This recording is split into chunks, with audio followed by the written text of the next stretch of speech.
Hello, hello, hello, and welcome into episode 6 of the Bear Claw Media Podcast. I am Chris Bolin, joined as always by Ben Schleiger. How you doing tonight, buddy? Oof. Just like the Broncos and the Bears, it's been a day. It's been a day. How about you, Chris? Yeah, I'm doing all right, but it was quite the weekend for Colorado football in general. I actually don't remember the last time I've seen a score that starts with 7 in the NFL, Yeah. unless it is just 7. Um, and then along with CU getting embarrassed and the good old Bears with a disappointing loss, Being the could have been same a better football old Bears. weekend. But Yeah, it was a I tough mean, weekend for sure. At least CSU, Air Force, and Wyoming won. So at least some teams in the local area got something done. D2, there were some good wins. Mine's is staying atop of the D2. So, there's some hope out there. It's just not in our neck of the woods. well, I guess speaking of our neck of the woods, we're going to have to get into it eventually, so might as well make that now. UNC 35-21 loss at Idaho State. It was their homecoming. All in all, like, this isn't great analysis, but this game just sucked to watch. I'm sure it was great for Idaho State fans, but it was just like, man, I think you put it really well when we were on the phone earlier. This game was just stupid in the sense that we had hope, we were doing good things, and then whether they made great adjustments or we had just something go wrong that we couldn't see by from our analyst Monday night quarterback couch is just all of a sudden like the run game just stopped working in the third quarter.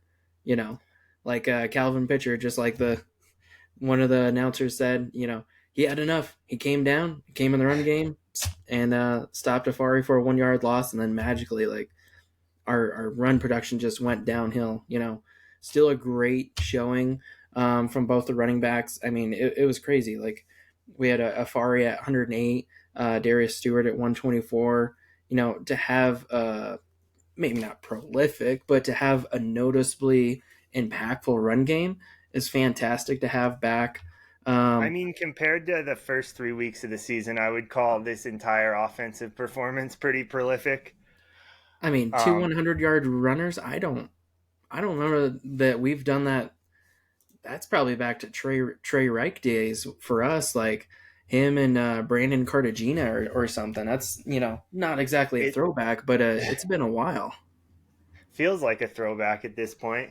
But I mean, along that point, yeah, I think it was like midway through the fourth quarter, early in the fourth, they just all of a sudden Idaho State decided they wanted to stop the run, and then they did. It's not usually that easy, but it kind of felt that easy for Idaho State. But earlier in the game, the offensive line looked like pretty great. It felt like Sermon had a ton of time. He was like, and it looked like the last Abilene Christian and Incarnate Word. They could just kind of sit back there, and he was open there. They were opening giant holes in the run game, like you said. Both Afari and Stewart were tearing it up.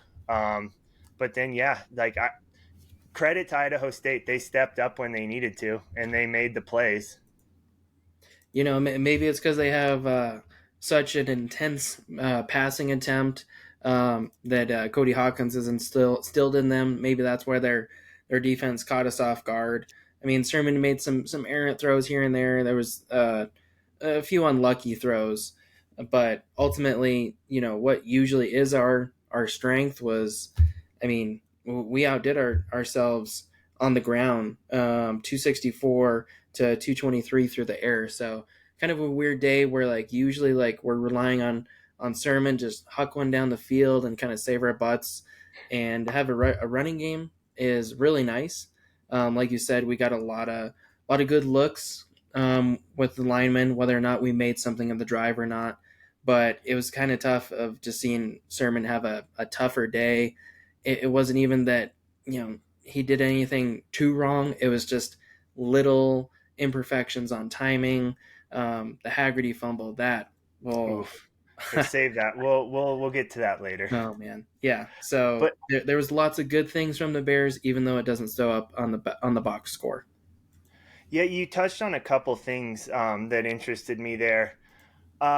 It felt first off like UNC. Maybe Idaho State fans or people will see it differently, but it felt like UNC was the better team for most of the game. And it just seemed Idaho State had the chunk plays and like the big plays and big moments when UNC didn't.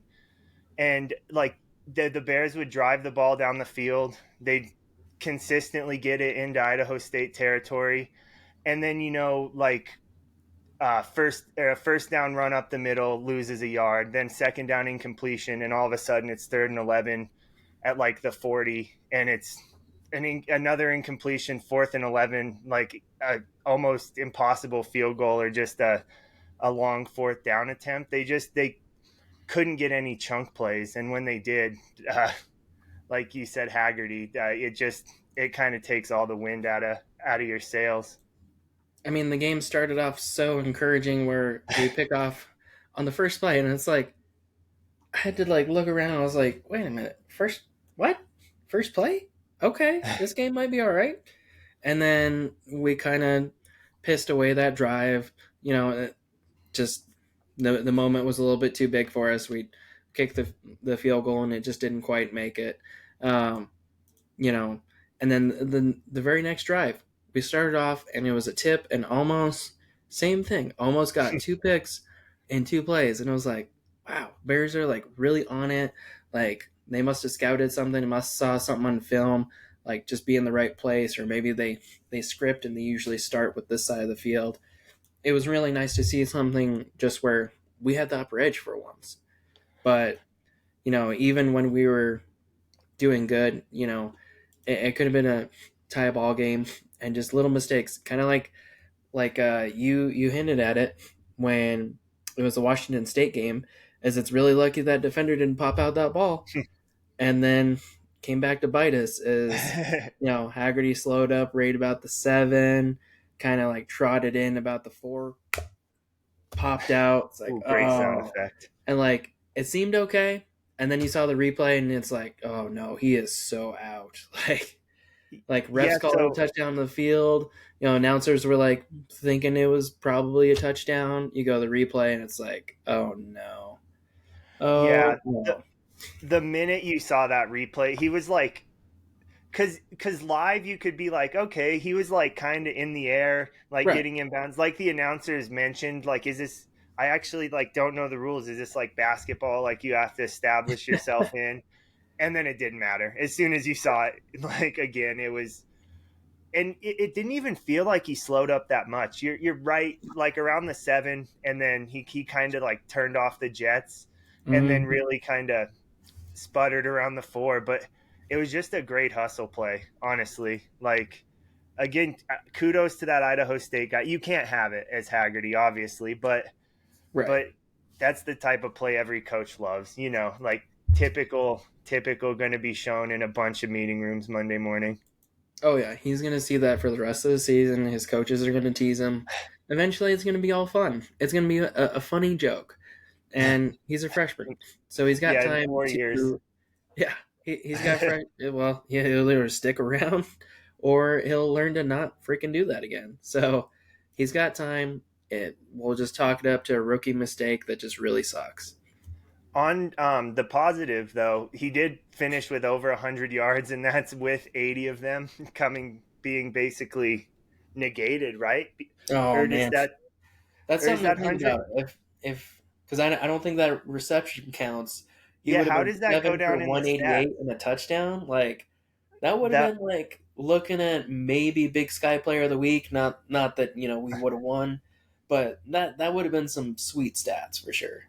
Yeah, and I mean it is like it's hard to say, like because that like is a giant swing play in the middle of the game. That would have tied it at 14. Instead, it Idaho State had just about all the momentum at that point, and that felt like it kind of took the air out of the building for 6 seconds until till the end of that play. and Right. then completely like momentum back on their side. I think UNC did a good job and made them punt on that immediate drive, but then gave it right back to them, and they scored before half, and it just looks ugly. Yeah, it was tough, and you know, the two quarterback system really came back to bite us because they kept on switching in and out. The stats we have here, Cook was 14 to 23 for 218, a tutty and an interception. Hayes was 10 for 17 and 76 and a touchdown. Both of them played just well enough that like just kept him moving down the field, just like kept him on there. You know, hate to admit it, but it was good arm talent for sure. Um, it's disappointing when usually the strength that we've seen this far through and kind of like the strength that we uh, kind of assumed would be kind of like our bread and butter, like our marquee thing in the pass defense, kind of felt like that was our Achilles heel. So we just let some stuff go, and then when we were too focused on that coverage, we kind of bring the coverage a little bit far up the field, and then Cook or Hayes would get a nice open lane and just take off. Yeah, and lost where I was going there. It felt like this was kind of the most that they had switched between quarterbacks this season. I mean, both had played, but it felt Hayes came in early and then played a lot. There didn't seem to be a ton of rhyme or reason to when they were bringing either one in, but both brought something different. Hayes was definitely a factor in the run game. I started when I was watching. I was going to keep a tally of all the run plays that Idaho State ran, but they actually I lost interest in that late in the third quarter when they were actually handing it off successfully. But kind of like you mentioned, I also feel like the secondary is kind of the strength of this defense, and it felt almost like really run heavy teams that like punch you in the mouth for 3 quarters, so you're tired in the fourth, and then they can break something off. It just felt like Idaho State was coming after our secondary just relentlessly, just waiting for us to make a mistake, and they we inevitably did. When you throw it 60 times, there's going to be a couple lapses in coverage. Right. And I think things were looking pretty good. I mean, it was at a point where we were all notched up at 21 despite, how ugly and back and forth it was. But I think once we got to um, towards the end of the third quarter going into the fourth, we were just running on fumes. Whether it was we had to account for almost a whole different game of when Hayes is in, is he's got the ability to make a run, he's got the ability to lower his shoulder and not get hurt. Cook, even though he's a bit more athletic than Hayes, like, is he a run threat? Is he not? Then we kind of let up on the coverage, and there's just a little dink, little joink here, little bit of just picking us apart. So we did get back in it. It's just I think just once we got far enough into the game where it was at that 3 quarter mark, just the scheme started breaking down, players started breaking down. They're still trying their best, but when you're trying your best and your scheme's not working and you're tired, and then once there was quite a few players on both sides that started getting hurt towards the end of the third and through the fourth. Hopefully nobody too bad, but we're checking in on Pell and Tizzy. Hopefully, all good. And the one we talked about, which we hoped would be here, which still here in week to week, whatever that means. Would love to have Hogue back. Would love to see him in game field pictures rather than just dishing up his super signature dishes for the team meals. I mean, dope. He's like still a part of it. Collaborating with the team. Involved and whatnot and contributing however he can. But god damn, we missed him on the field. That would have been nice to have just a little bit more pressure because I feel like we did pretty all right. I mean, Yeah. we'll check the stats on that, but I while mean, you're while you're looking that up, they did feel like we got some pressure on Idaho State. Hayes especially was real shifty. Like, you expect him to be. He broke a lot of arm tackles. There were a couple impressive plays in the pocket that he was able to kind of slip a defender and get outside and move upfield. Um, but yeah, David Hogue, obviously, probably the best player on this defense. I guess the idea of David Hogue is the best player on this defense. But we'll just, like you said, we'll have to see what week to week really means and which week that's going to be. Yeah, and looking at it on here, it says QB hurries is such an odd column on the stat sheet because I would love to see who classifies that and how they classify it because looks like they have three here. I think we got in their face a little bit more than that, gave a little bit more pressure. Obviously, they're the breakups says that there's two on here, but I mean like it just felt like we had decent pressure. Might not have been ideal, might not have been top notch, but at least we're in their faces, frustrating them, moving them out of the pocket. And once they got out of the pocket, they were still beating us. We still had, whoever was spying or whoever's assignment that was of a flex was still being lenient towards the coverage, which nothing wrong with that, but it always hurts when you see the quarterback just sprinting with 10-yard bubble in front of him. Yeah, and I I feel like my main kind of takeaway from this it just felt anytime the UNC got any momentum, there was just a swift kick in the balls waiting for us. Like we mentioned with that Haggerty fumble, Sermon, I think it was 28-21. Was it late in the third quarter, early in the fourth? Like 3rd and 4, he got tangled up with Afari and just slipped on a third down. That could have been huge. And then there's just a bunch of annoying offsides in the second half. The Idaho State got 4 or 5 free plays. They took advantage. I think there's a pass interference on one. I think they did they get a 50-50 ball on another one? But The 50-50 was on the pass interference. oh, I think there was one other one. It's just rewatching the second half today, going back and tough. looking at notes. It was like, like again, like I'm doing something in another room and I'm like listening to it, coming back to it, or I'm like doing something, jotting something down. I'm like another offsides. Like we're just giving them for free here. Like I'm not going to point any fingers because again, I think it was just breaking down of our discipline and our overall resolve for trying to finish the game. I think we were just demotivated at that point, thinking that it was getting away from us, letting that feeling sink in, letting that affect the performance and play. Can't have that, but that's coachable.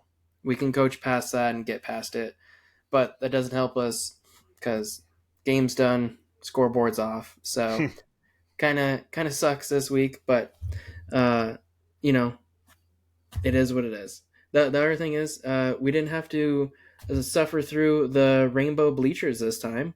Holt did some nice renovations, and there was one celebrity in attendance. If you're a sicko's community was there, and of course we lose, but it was funny because he was chuckling up pretty good when ISU stormed the field. So that's gotta love it when you storm the field for your coach's first win of Battle on threes. lot of field storming controversies in the last couple weeks. That's I gotta think be expensive even at the FCS level, right? Like, isn't it like $250,000 every time the SEC has oh, somebody storm the field? Like, I oh, imagine the big sky's probably not charging quite that much. I hope not. Come on, Tom, cut him a break, brother. I I would like to see the ISU student section try to tear down those goalposts that are like mounted to the ceiling with there's no like actual post to Right? Yep. Can't put him in the potato field. Gotta leave that alone. um last couple notes I had on this one. They UNC opened the second half on fire. I think they got the ball scored. If not 3 and out, it was 1 first down and then 3 and out. Got the ball back, scored again. It felt like they had kind of stopped overcomplicating things. I don't think Sermon actually threw a pass until like a 3rd and long, or even maybe a 4th down. Um, and then there's only one good announcer quib that I found this week, and it was on I think like a third and four that Idaho State handed it off up the middle, and he was like, "That's Idaho State's version of a trick play, a handoff up the middle." And I have to imagine if he hasn't already, he's going to get a lot of good use out of that one. That's going to have some miles on it moving forward. Right. But anything else you wanted to add, Ben, before we move on here? No, let's take this week and take it out behind the barn and shoot it, and just move on to next week. All right. Well, we will be right back. All right, and we are back here on the Bear Claw Media Podcast. Interesting week in the Big Sky, Ben. It was a little less predictable than I was expecting. Yeah, Uh, got a little chippy. You go up by 1 point in our little fun Big Sky pick'em. let's Man, go Vandals. right? Good week. That game was close. I mean, literally coming down to it, last 4 minutes, 27-27, and good old Ricardo Chavez came out and just knocked a 30-yard field goal through. So really the game was 30-27, but there was a nice little sprinkling of a fumble recovery. So Yeah, so closer than it I looks. I remember I don't know when in the UNC game that was, probably second quarter sometime, but I like switched over in ESPN Plus and saw Idaho State. I think they handed it off up the middle once, killed the clock at 27-27, and I was like, okay, well, I'll see like a little bit later if they make this field goal or not, and switched it back to UNC. And then when I was looking at the box score, I saw it 36-27, and I was like, how the hell did that happen?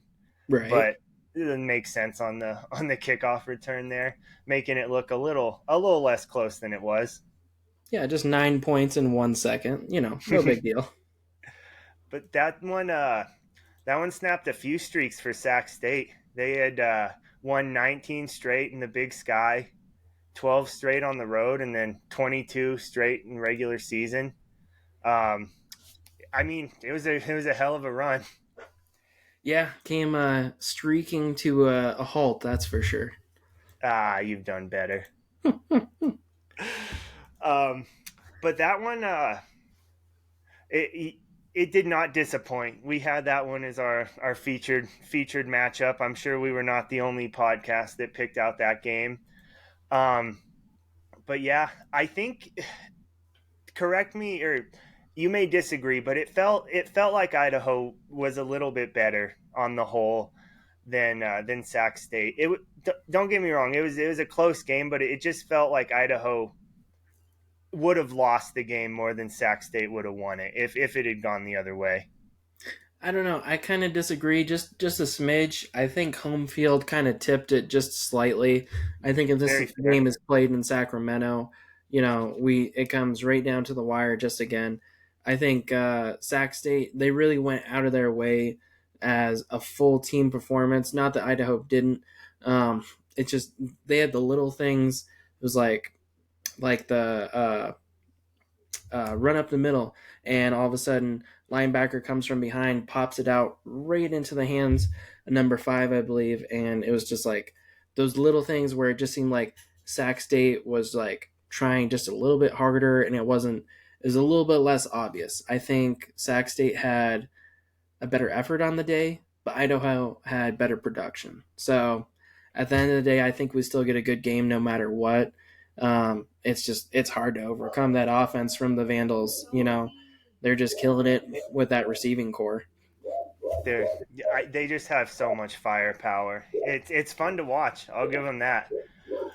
Um, all right, Ben. I'll let what one do you want to talk about next? I think we have two main contenders for the next most interesting one. Well, you know what I'm glad we didn't pick was the Montana State Weber State game. That was an eye opener. Ooh, I that wasn't even one of the two I was thinking. Oh man, I'm so glad because like we were kind of going back and forth, like which one do we choose? Which one is like the more interesting one? And I think we both kind of came to a little bit of a consensus on the pre-show meeting that like it's going to be a little bit of a mismatch. I don't know if it's going to be that close. And sure enough, we picked the better one. It Did definitely not was think it real. was going to be this bad, for the Oh record. man, 40-0. I had to double check my phone. I was like, nah, it can't be right. No. Like I haven't even had a beer today. That can't be right. So yeah, it was brutal. You got some stats on there and about this matchup. It's wild that Sean Chambers just kind of had his way with them. They just picked him Just apart.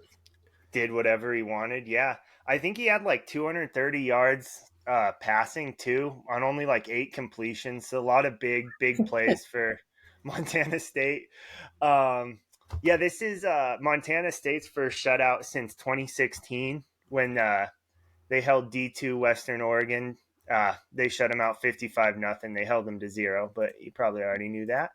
And then Weber, it was their biggest blowout, biggest loss since 2015, which was 44-0 to Southern Utah. Shout out the head coach of that Southern Utah team, Ed Lamb. Um, but yeah, it was. I think it could have gone better for Weber, and not to foreshadow too much. I think it may go better for Weber moving forward. Yeah, I sure hope so. And somebody it's not going to go better for, our spicy friend, Bobby Hauk. We got a fun little poll on Twitter. I don't know how much long it keeps on going. It might be done by the time this pod is published. But a fun little interaction on X is people are really spicy with Bobby. We got hashtag fraud Tana or hashtag hack Hauk. Let us know which one you guys like better. But yeah, just with his past history, and I don't know if you've seen that viral clip on No Context College Football, where God bless the reporter for being a gentleman. He's Just asking, handling did that. you ever think about switching out the quarterback? And Bobby like just looks at him and gets kind of shitty with him and is like, well, why would you ask me that? You think I should? You think you should be switched out? Do you think that? And the reporter kept his calm. He kept cool. But Hauk is notorious for hating reporters, even on campus Montana Cayman reporters. Go Caymans. We support you. Bears supporting Bears. But wow, this was unexpected. I mean, NAU's not exactly impressive, but today, well, that on Saturday, they were very impressive. Yeah, a weird one because there's actually a common opponent coming into the game with was it Utah Tech that Montana just smashed them, and then they Yep. just smashed NAU. But I mean that's why they play them. But you're right, Hauke was like he was not having any of that. Very I mean, he did his best Sean Payton, or I guess Sean Payton did his best Bobby Houck. But yeah, it's like, well, I mean, obviously you probably think there might need to be a QB switch with how you don't seem to trust this one enough to let him play football. Yeah, I mean, Um, like looking at it, like in the box score, like the stats are comparable with Adam Demonte and Sam Vidlak. Like they're comparable. The noticeably upsetting section that is different is one quarterback has 7 sacks and the other quarterback has 0 sacks. And that 7 sack quarterback is Sam Vidlak on Montana. Um, and those Montana boys are not small, even if they don't come from Montana. I, I'm gonna have to go back and look at that one and see what NAU did right because, man, that is impressive to put him in the dirt that many times. yeah, this is just so unlike a typical Montana team. You know, they're getting pushed around up front. They got pushed around up front for a good chunk of last week against Ferris State, and they just slipped out of that one. I Hauk's seat might be a little hotter than.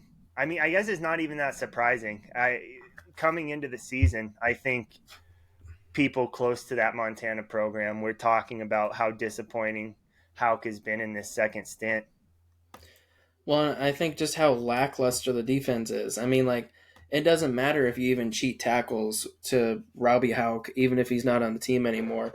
It doesn't matter if you cheat tackles to anybody on this defense because the tackles for a loss is barely there. We had more tackles for a loss.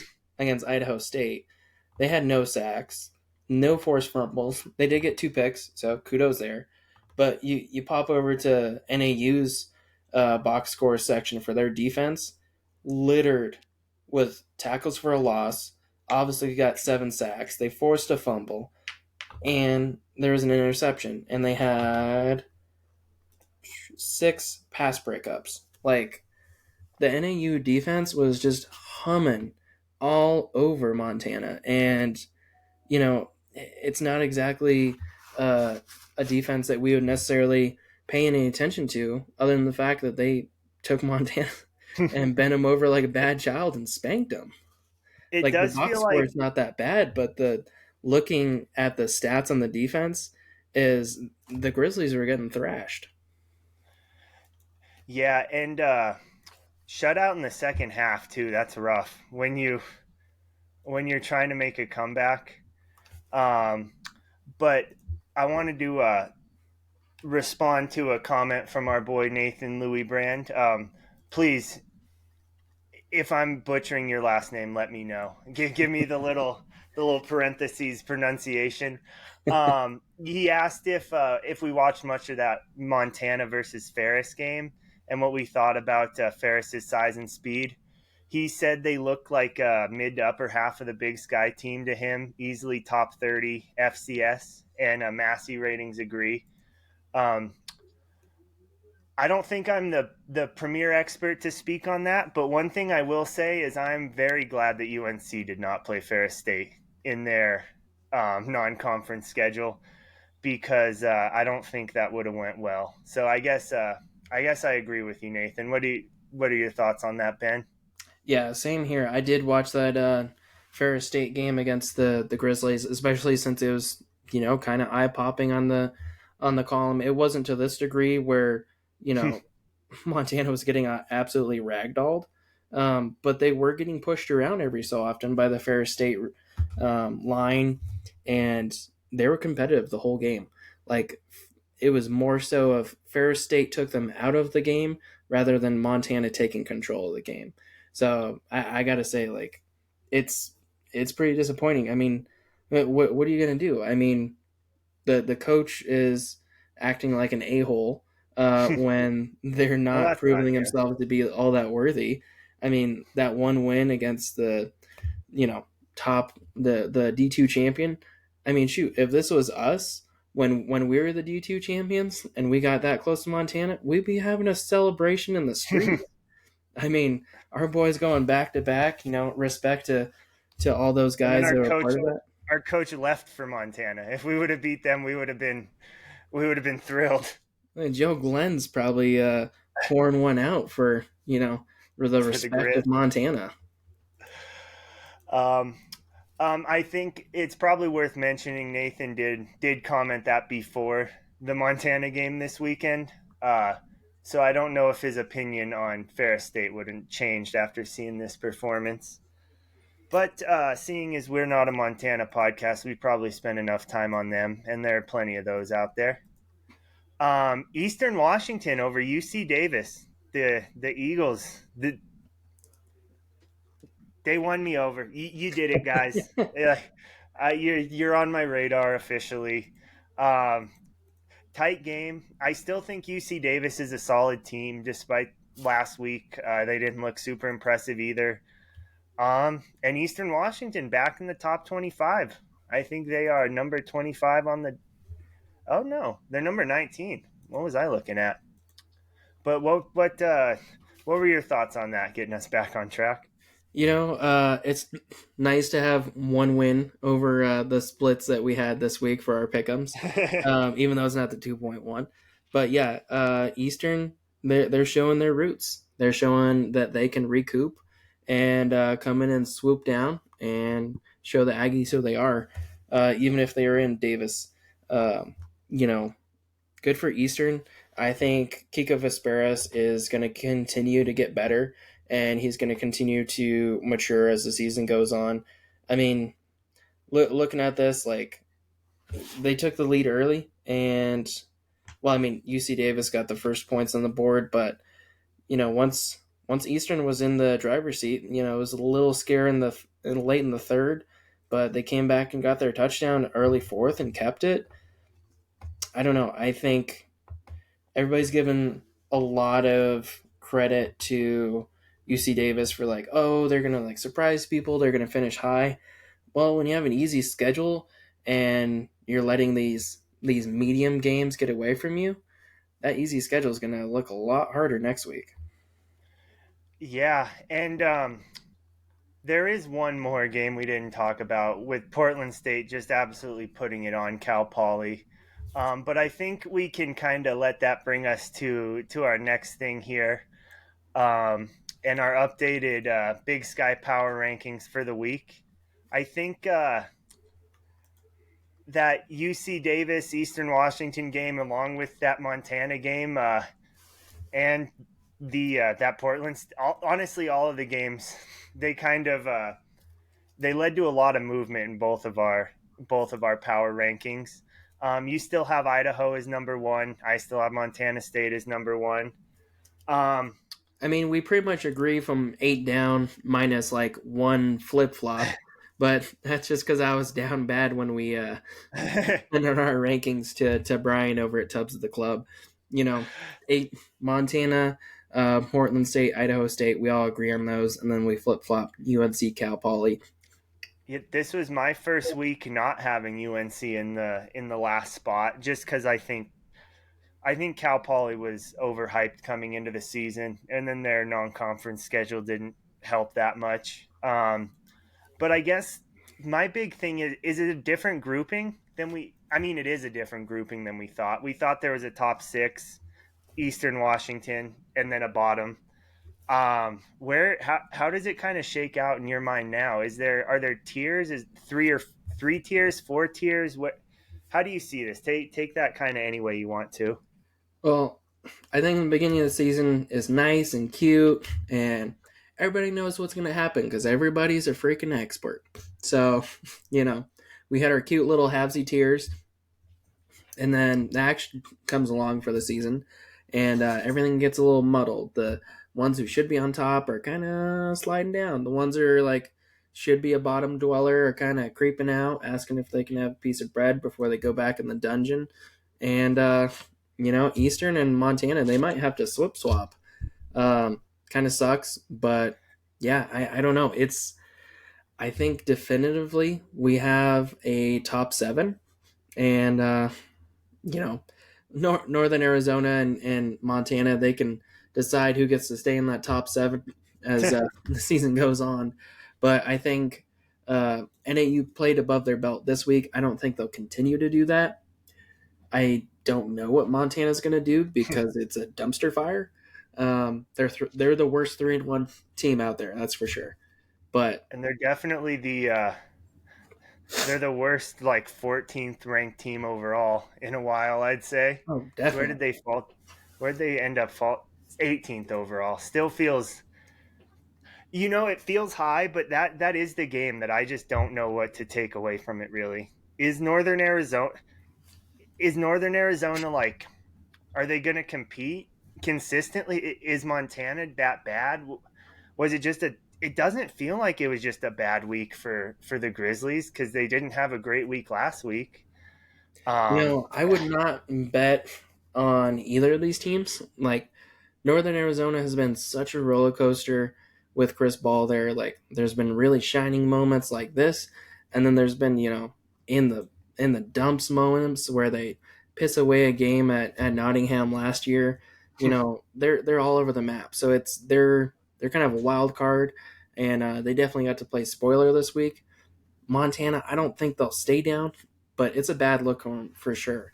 Like, it's I think the best way to put it is just kind of the fence between the top and the bottom tier is kind of fractured, and kids are playing sneak across the lines, trying to play capture the flag, trying to go get them a top flag, and whether they get caught on the top side and thrown back over to the bottom side, we'll see. But I don't know. It gets to that messy point, and then we start seeing some title contenders. Usually, probably about 4 weeks from now. But I don't know. We differ on quite a bit of the top, and I think that's the nice thing in the Big Sky is that there's a lot of parity. Yeah, I think I don't think the drama's over this week either. There's a couple more matchups that kind of coming into the next week, coming into the season, would have seemed pretty easy which side you would have picked. But I mean, this week this week threw me for a loop. I'm not gonna lie, Ben. This uprooted a few of my beliefs in these teams, and I'm really having to reevaluate some things. And kind of on that, I think the last thing of note really is what does this mean for Weber? Are I mean, obviously not impressive. That was not their best effort. I don't think they're as bad as they looked.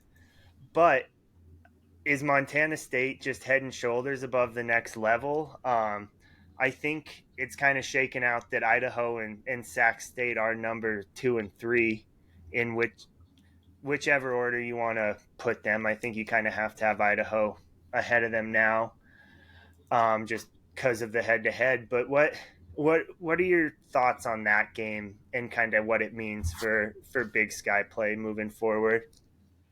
You know, I don't think Weber's a bad team. I think they had a bad week. It's just it's so surprising that they got whipped that bad at home. Like they have not had a consistently good quarterback play for I mean the entire time that we have even been a part of the Big Sky, even as students. Like there has not been a consistently outstanding quarterback to any degree. You know, you can find my love letters to Jake Constantine at College Sports Journal and the Mirror. Um, and they've just had wildly unimpressive quarterbacks, but they find ways to get around it. They find ways to recoup. This week was just a complete mismatch where Montana State, you know, they're the superior running team of the whole conference. We could, I think we could probably agree on that. Safe to As a say. hands down, they take the cake when it comes to running. Um, they probably get pretty close to taking the cake on strength, conditioning. You know, they just bullied Weber State. Um, I don't think they're out of it by any means. I mean, looking ahead to October, October is going to be uh, a gritty time for the Big Sky, especially Montana State. We'll get to see what Idaho, if Idaho gets a chance to take over, because on October 21st, Montana State has to go to Sacramento State, and then the next week they have to go to Idaho. So I think a lot of the That's Big not a Sky is great. going to unfold then in late October. We'll get a real good view of that. I mean, nobody's won the conference yet. We're only 1 week in. So there's plenty of time for Weber to shake this off and get in the groove and kind of play spoiler, kind of, you know, sneak up to where they need to be to try to get a share or whatnot. But yeah, I think it's Montana State and Idaho, and Sac State is kind of waiting in the wings. Like, you know, do I get to play a consolation game? Do I get to like steal a share of the title because one of you lost? um, yeah, I think you put that pretty well. My last real thought is shout out to the official Big Sky Podcast Network Tubs at the Clubs power rankings. UNC coming in 11th in the aggregate. I think the rest of the conference is coming around to how really bad Cal Poly looks. And I think we're better than Cal Poly. I was just so damn mad at that game. So don't worry, UNC. Still love you. Might put you 12 once in a while to, you know, get you to get your S together. But yeah, get your crap together this week, Bears. We, I mean, we go to or we get to host Latinx Day with a Weber State. I don't think they'll score zero this week, but we'll see what happens. Fingers crossed. All right, sweet. So we spent a good chunk on Montana, really. So let's move through the rest of the FCS a little quicker. Yeah, it's clear our The one palate. thing that felt kind of notable, uh, 8 conference champions from last year lost their conference opener this season. and I stole this from somebody's tweet, and I really wish I would have noted whose tweet it was. You're surely not listening because you have a much bigger audience than us if I saw it. Um, but yeah, the Sac State Co-Big Sky champions lost. Gardner Webb lost to Tennessee State. They won the Big South last year. New Hampshire was Co-CAA champions last year, lost to Delaware. Um, Yale lost to Cornell. Yale won the Ivy League last year. In the NEC, St. Francis lost to Sacred Heart. I promise I'm almost done droning on over these. In the SoCon, Samford got blown out by Western Carolina. That one was earlier in the season. And then Southeastern Louisiana, the Co-Southland champs last year, lost to Houston Christian. And then obviously Jackson State without Dion. They won the SWAC last year, but lost to Florida A&M earlier this season. So I think just a lot, like you said earlier, a lot of parity in the Big Sky, but there's also a lot of parity just around the FCS. I feel like there's a lot of good teams and only a couple truly dominant teams, which I think leads to a bunch of good games overall. Yeah, and kind of a bad beat of the week. I don't have ESPN running regularly like the lunch hall does, but Tennessee Tech 17, Kennesaw State transitioning to the FBS 7.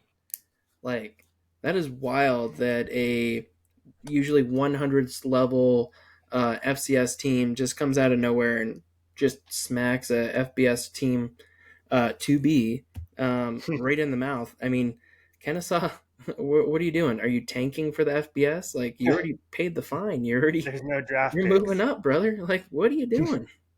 Some other notable ones we had on there: number 8, Furman, 38; number 21, Mercer, 14. We previewed that game and some CAA action. Villanova, 25 at the time, scored 35. Number 17, Rhode Island at the time, 9. We can look to see those probably flip flop for sure. And then Central Arkansas Oh, you're right. I and forgot Abilene to Christian update those. played, My bad. and that it kind of makes it look bad. But I mean, Central Arkansas lost by only a couple to NDSU, so maybe that shellacking's a little less worse. That's what I'm going to tell myself. You know. um, all right. Let's take one more quick break. Then we'll jump in, preview UNC versus Weber, and then make our Big Sky picks. All right. So Weber State coming to town on, like you mentioned, Latinx Heritage Day. That may be the most exciting thing for the Bears, unfortunately. Uh, I think Weber's going to come and determine. They did show that they have some weak spots last week, but Montana State's in a great position to expose those, and hopefully UNC can put themselves in a spot to kind of take advantage of some of those. Because yeah, like you kind of touched on, Weber's offense has looked pretty unimpressive all year. Even though they've been pretty impressive as a whole through non-conference play. So I'm interested to see how they match up with UNC's defense. I really don't know. I assume they're going to be able to score a few points at least, but I think it's a good test to see if UNC's defense is a bottom dweller in the Big Sky, or if they're like around to compete a little bit. Yeah, the yards that were being put up on the screen before the Idaho State game were just disgusting. We have given up so many yards. I'm not going to look it up because I don't want to hurt that much. Because I know probably by the end of this game we'll have given up 1,000 yards already. But this should be an interesting game. I think this is a game that our secondary will shine at, and everybody else is going to have to batten down the hatches because this might be like one of the quicker games we have all year.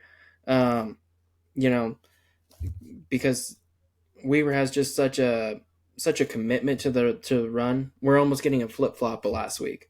Last week was heavy pass and non-existent run.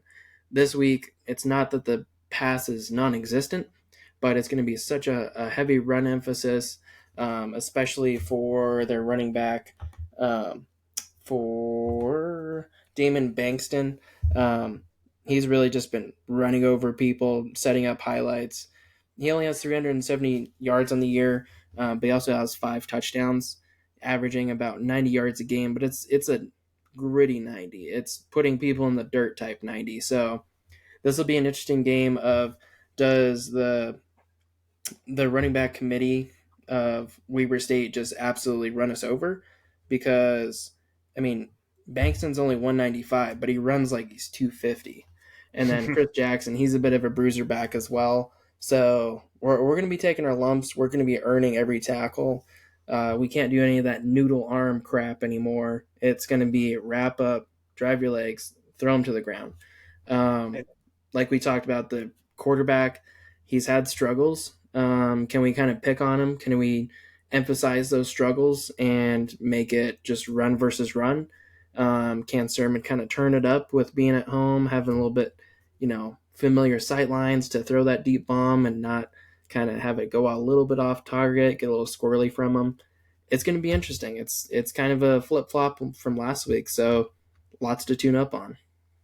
Yeah, I think those chunk plays are going to be especially important next week, and I think they're going to take more because you saw against Incarnate Word, against Abilene, when they weren't having so much success just getting it 6 yards at a time, they were willing to throw it down the field, and I think they're going to struggle just to hand it off up the middle against this Weber State defense. Um, so hopefully UNC's on the same page as me because I am surely correct in that analysis. Uh, but yeah, UNC hasn't fared very well against Weber all time, which makes sense with kind of where the two programs have been since UNC got to D1. The Bears are 1-10 all time against Weber. Not ideal. That one win came back in 2012, which is 2 years before Jay Hill got to Ogden. Um, Jody Sears was the head coach then, which, fun fact, Jody Sears seems to be the guy before the guy because he was at Weber State right before Jay Hill got there, and then he was at Sac State right before Troy Taylor got there. So I think he's probably looking for something to do if Cal Poly's maybe hoping to get the guy in 3 years. Um, but that game was 42-34 in 2012. The Bears won in Weber, or in Ogden at Weber, and name from the past, Seth Lobato threw for over 400 yards for the Bears in that one. What favorite Seth Lobato memory go? Oh, just the fact that there was a UNC player on Madden. You had to scroll down to like the 56 or whatever, but sure Alex enough, Wesley too, right? Well, he was several for years one before word. Wesley. I mean, I can't think like in between. You'd have to get Vincent Jackson and well, there was Redoughty. No, Vincent Jackson was there before Lobato, Yeah. or was So here before Lobato. so But at one either way, point you could have Vincent Jackson, Redoughty, and Seth Lobato, a whopping 3 at a time. Maybe Aaron Smith. I can't remember which years he was with the Steelers, but yeah, Seth Lobato was kind of a for fun quarterback that was like, oh wow, like UNC's got a quarterback, like maybe we don't suck. And then you check, well, 1 and 2 win seasons. But in one of those 1 and 2 win seasons, we almost beat UNLV and got our first FBS victory ever. So shout out Seth Lobato for almost doing it. all right. I think that's about all I got for that UNC Weber matchup. Good job. I did not expect you just to have a Seth Lobato memory locked and loaded, but that was a very good one. Hey, when it comes Um, to UNC, we got those sicko memories, even if they hurt. so I guess it's time move on to our to Greater Big Sky. Make our picks. For all you at home keeping track, Chris, am in the lead 4-3 over Ben with the deciding. We were both 3-3 on the week, but I got that featured matchup. I picked Idaho. So still neck and neck. Lots of weeks left. We got a lot of upsets coming. Lots of fun games. Um, but that being said, this week's slate is a little bit lame when it comes to the Big Sky compared to last week. Um, so let's start. Let's start Idaho State going to number 18 Montana. Uh, I guess you could say two programs trending in opposite directions. If you wanted to be cheeky about it, what are your thoughts on that one? Oh, this one is like, oh, it seems like a sickos game, but I'm not gonna pick it. Like, it'll be so juicy if Idaho State wins. Um, I just don't know if they're cut out for the big stage. You know, Montana might not be the big team, but they still got 26,000 scary Missoulans in there. That's a hell of an atmosphere. I think Montana, just for the fact that they have home field advantage. If it was in Pocatello, yeah, you might poke the bear and win. But Missoula, I'm going to say Montana. Yeah, and have no doubts about this. I am going to be strictly rooting for Idaho State in this game. But I'm with you. I think Montana is still the better team in a better spot as a program. I think it'll be a bit of a get right game. Not necessarily, but I think Montana will be able to do what they want to do, and they'll be able to hand the ball off up the middle and actually get some yards, and probably win fairly convincingly. But that may just set the program back even further. Hey, But what I, I can say about both teams is kudos for choosing a good homecoming opponent. I can't say the same about us. So kudos to both schools for choosing somebody who's lower than you and sticking to it. in our defense, we have Sac State as homecoming. I believe next or 2 weeks from now because we have a bye. Um, we didn't really have a good option. It was either Sac State or Weber State, or I guess Incarnate Word. If you really wanted, I don't think we had much in the name of an opponent below us coming to town. Yeah, just like if we could have like double scheduled Cal Poly for home, oof, that would have been much better on our part. There's We a don't need to there's a play them tip, next AD year. staff, Darren Dunn. There you go, buddy. There's a free one. All right. So I guess moving on, the two biggest victors of the league last week, at least according to points scored versus points allowed, how they typically like to keep track of this type of thing.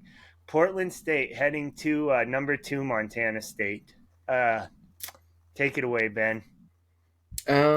Pete's Coffee, Viking horns down. Like I don't know Honestly, what we need to say about this other than how much. Like we should have an over under on how much Sean Chambers is going to score. I'm going to say set it at 3.5 touchdowns, and we can choose the over that's under on that. that's fair. I think. Ooh, I'm going I over. think you're trying to sucker me into taking the over, but I think the under might be the smart bet. I'm going over for sure. I think he gets two through the air and he does a little Dion skip in there and passes for another two. This is going to be ugly. Portland State might get another not 81, but maybe another 51 hung on them. Just a cute um, little 50 piece. I think you just about said it all. Portland State looked good against Cal Poly, but I think there are going to be a lot of teams that look good against Cal Poly. Montana State's an entirely different beast. We're 2-2 in lockstep here. If you Hopefully don't that. look good against Cal Poly, it might be because you're Cal Poly. Have you or a loved one been affected by not looking good against Cal Poly? Uh, I don't think UC um, Davis is going to be affected this week. They're rolling in with 21 for their ranking. Miles Hastings, have a day, brother. I know this is supposed to be a rivalry game, but is it? Just because it has history, is it though? Like, if Cal Poly pulls the upset, UC Davis, go out, run the stairs till you throw up and pass out. Yeah, you got rid of the wrong Hawkins if you drop this one. Yeah, most definitely. All right. Northern Arizona at number 8, Sac State. Northern Arizona coming off the big upset of Montana, and Sac State coming off. You call it a disappointing loss, but it's one of the better losses you're probably going to have as an FCS school against Idaho. Um, where's your head out in this one, Ben? You know, it was pretty dope that NAU just pissed all over the Grizzlies because that's the two teams that I really hate the most, even though Portland State just doesn't know how to make coffee. Um, but yeah, I don't know how I don't choose Sac State because I think Northern Arizona beat the last ranked team that they'll beat this year. Yeah, I may have mentioned this earlier, but they feel like they're good for one every year. Was it last year they kind of pushed Montana State?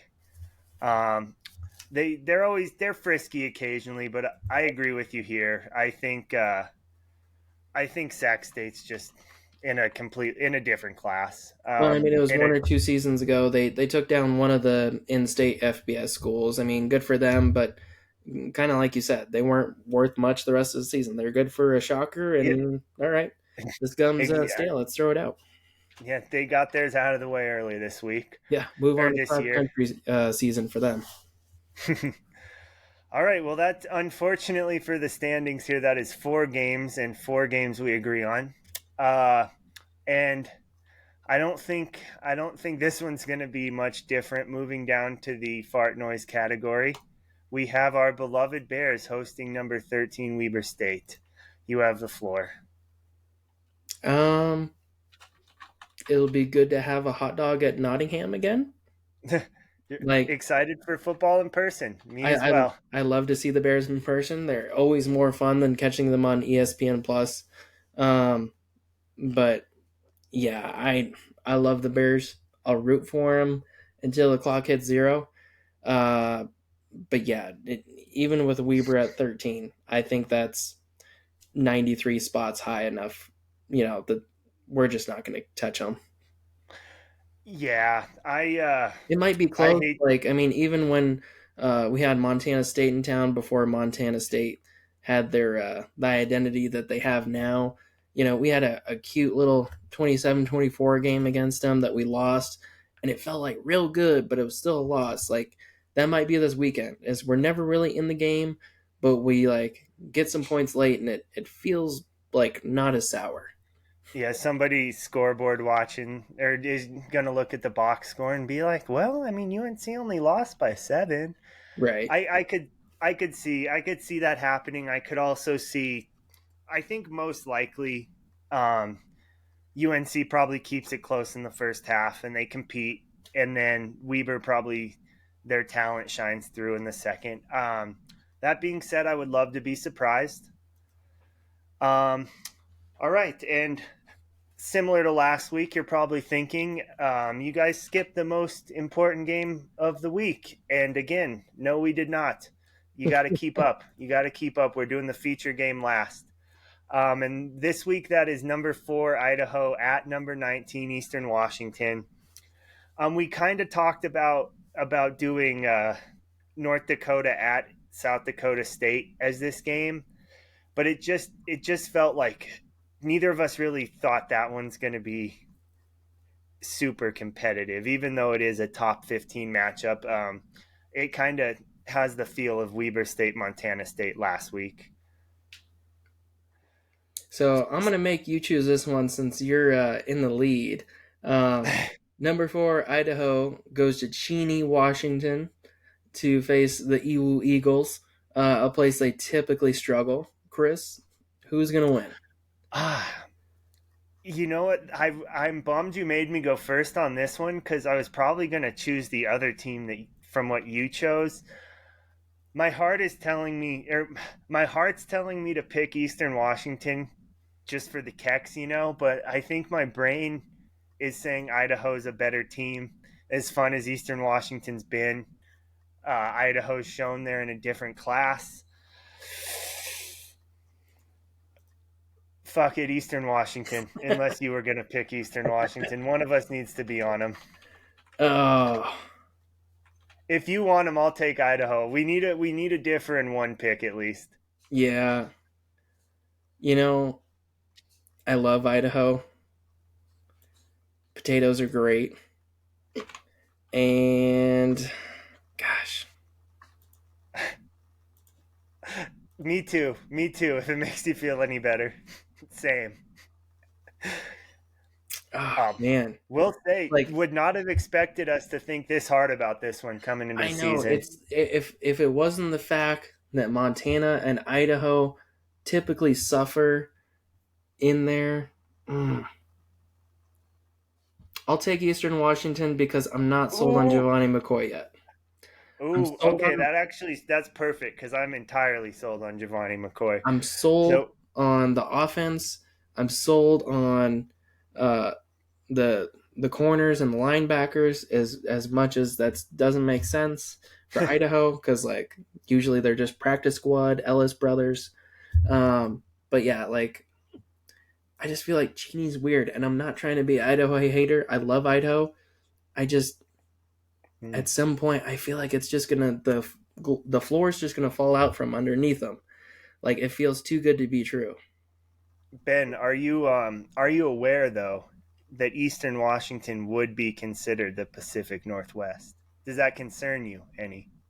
It doesn't because they got a dope logo and they don't play at a high school. So they might be Pete's fans. They're close enough to Seattle that they might be like they're not in Seattle, so they don't have to subscribe to the Starbucks agenda. They're in the know. They're much cooler out west. Yeah, they're just a little bit well east, but yeah, just a Oh little shoot, bit yeah, you're outside of the right. upper Pinky region. They might be, might be good people. All right, so to recap, we agree on one, two, three, four, five of these games. We both have Montana over Idaho State. We both have Montana State over Portland State. We both have UC Davis over Cal Poly. Both have Sac State over NAU and Weber State beating UNC. But we do differ once again in our featured matchup here. I have Idaho, and Ben is picking Eastern Washington. Kudos to you, Ben. That's going to be a fun game. I mean, it's trending like it's just going to be exciting, you know. So I'm eager to watch that one. I mean, it'll be fun until Hayden Hatton has 4 first half touchdowns, and I'm crying on the couch, you know, just wondering when Pete's is ever going to come out east to the Rocky Mountains. So Yeah, we'll I see. mean I you're think Kiko's Risparis is getting better, even though his stats weren't better this week. I think he's maturing. I think he's making better decisions as he goes on. Um, yeah, Idaho has more weapons. It's weird. It's like certain teams come to Greeley and like they just suffer. Like even if they still beat us by 20, like they were supposed to beat us by 40. So Cheney, the Inferno, there's just something weird about that red turf. Maybe there's some Salem, magic in the turf that makes teams just play worse. So we'll see. But historically, there's some weird games that happen in Cheney. yeah, and that is one of two ranked matchups trying to move out to outside the Big Sky. Again, the Big Sky seems to have the most interesting slate just across the board. Missouri Valley opens conference play this week though, so we have a couple interesting matchups there. The main one being North Dakota at South Dakota State. Couple other interesting ones. Uh, Youngstown State versus Northern Iowa. That's also Missouri Valley. And then Villanova goes to Albany. Any of those really you want to touch on there, Ben? It's not there. We were talking kind of before we started recording. There's a lot of games that feel like they could be good, but none of them are really like marquee matchups with top programs. It just feels like it could be a solid week of football, but just doesn't have that top end. Right. Yeah, I think the Midwest cousin games, as you could put it, with North Dakota going to South Dakota State and South Dakota going to North Dakota State. It's always interesting. It's worth a pop on, for 30 minutes if the score is close and whatnot. North Dakota, they always have, just some sort of good quality to their program, whether it's just osmosis from the hockey team, just making them better, making them tougher. The Fighting Hawks just, they're always kind of scrappy. Doesn't mean they're going to win. I think SDSU gets it by probably 21 points. If it's if it's a little scrappy, maybe 17. But yeah, that's going to be a two-score game for sure. Uh, Villanova, interesting. Albany, less interesting. I mean, they did admirably at Hawaii for the massive time difference that there was. Um, and then, yeah, I mean, Youngstown State, Northern Iowa, just kind of like those blue bloods that are like a little bit down, but like still kind of relevant enough to float in by name only into the top 25. Kind of like Montana. Um, Good God, I don't know how. What was Montana for this week? I think 18. 18, yeah. You know, That that's strictly the uniform. we're I don't think I've heard one person like on Twitter, or I know Twitter's not the best like gauge of what people are thinking, but I feel like you get more of the fans and just the people watching, and none of them think Montana should be a top 25 team right now. It doesn't feel like, at least. right, and we got some lovely spicy hate for Montana out on X right now, just because, well, support fellow reporters. Can't let them go down swinging against Bobby Howe Cologne, but stand on a soapbox just for a minute, just because we have some time a little bit shorter this week. The FBS for their top 25 for the AP poll, you can find it's posted everyone's vote every week, and they even have there's a cool post. I think it's from Sam Herder. Nice graphic. Everybody's vote is a graphic, and then it has a standard deviation of how close they are to the AP poll, and it ranks them by how close they are through the season and through the week. And it's very interesting. And I think there is absolutely no excuses why uh, anybody can't do that for the Stats Perform FCS Top 25. I it, know it's a little bit of work, but you put your digital tech guy on making a format, and then you send the interns in there and be like, okay, here's all the ballots. Put their affiliation, put their Twitter handle, and then just plug in each of these little logos.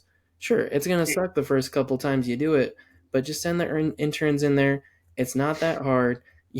God forbid you pay them 18, 22 bucks an hour, a living sexy sandwich wage, give them something to go do that little project. But there's no reason we can't have transparency. so first off, you got to be careful who you're calling an intern, Ben, because neither of us are making any money off of this bad boy. So we They may can pay me to do it. sludging Just through this make the shit. format and Is I'll it do it. is it public? Like, is there a place where you can find everybody's vote? Like, did they release that for the FCS poll? Like, where that information is just available to make the graphic? So I don't know that there is. Sam Herder's probably more of an expert than we are, since he's been covering the FCS, and he does FCS All In on ESPN Plus. But yeah, his graphic where he puts the FBS votes, where you can see like the voter's name, their closest affiliation, whether they're a beat reporter or just a general reporter, their alumni affiliation, whatever's most readily available through their Twitter stuff. But yeah, it's just there is no reason we can't do that at the FCS level. D2 level, I get it. It's volunteer at that point anyways. But like, if we want to seem legit, let's make the votes public. There might be some old heads on there just like, oh, I didn't look at it. Man, I'll just send it in. I mean, the coaches poll has got to be worse. Oh Well, God, yeah. we're starting to get to the point where it's not. Like, the guys running, making copies and making coffee might be, not that far off from some of the old heads that aren't paying attention. Well, I have no notes on that. That's my I soapbox for know. the week, but I think I we can do better FCS. We, just a little bit of trust and transparency, and we'll go a long way. Yeah, no, I agree. I think that needs, whether or not the fancy graphic gets made up of it, I think that needs to be made public. And I could probably send a couple DMs to try to find out if there's a spot for those. Sounds like Chris is 'Cause volunteering. you're right though. Like I think it seems like every level there is that transparency, like who voted for what. And you're right. It may hold some people accountable. Not saying I'm the expert, but I feel like there are a couple obvious ones that just about everybody can agree on, like Montana being too high. I think Central Arkansas, most people think is a little bit low. Um, Eastern Washington before this week, I mean, it's just it's so stuck in the mud from what they're coming out with in the preseason that after 4 or 5 weeks you should be kind of able to reevaluate what you're seeing. Right. And if for nothing else, it's just interesting in the sense that you can see everybody's votes on there.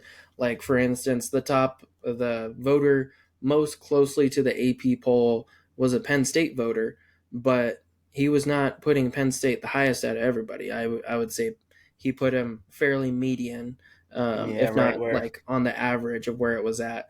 So it was, interesting to see those little nuances throughout there. He wasn't forcing it.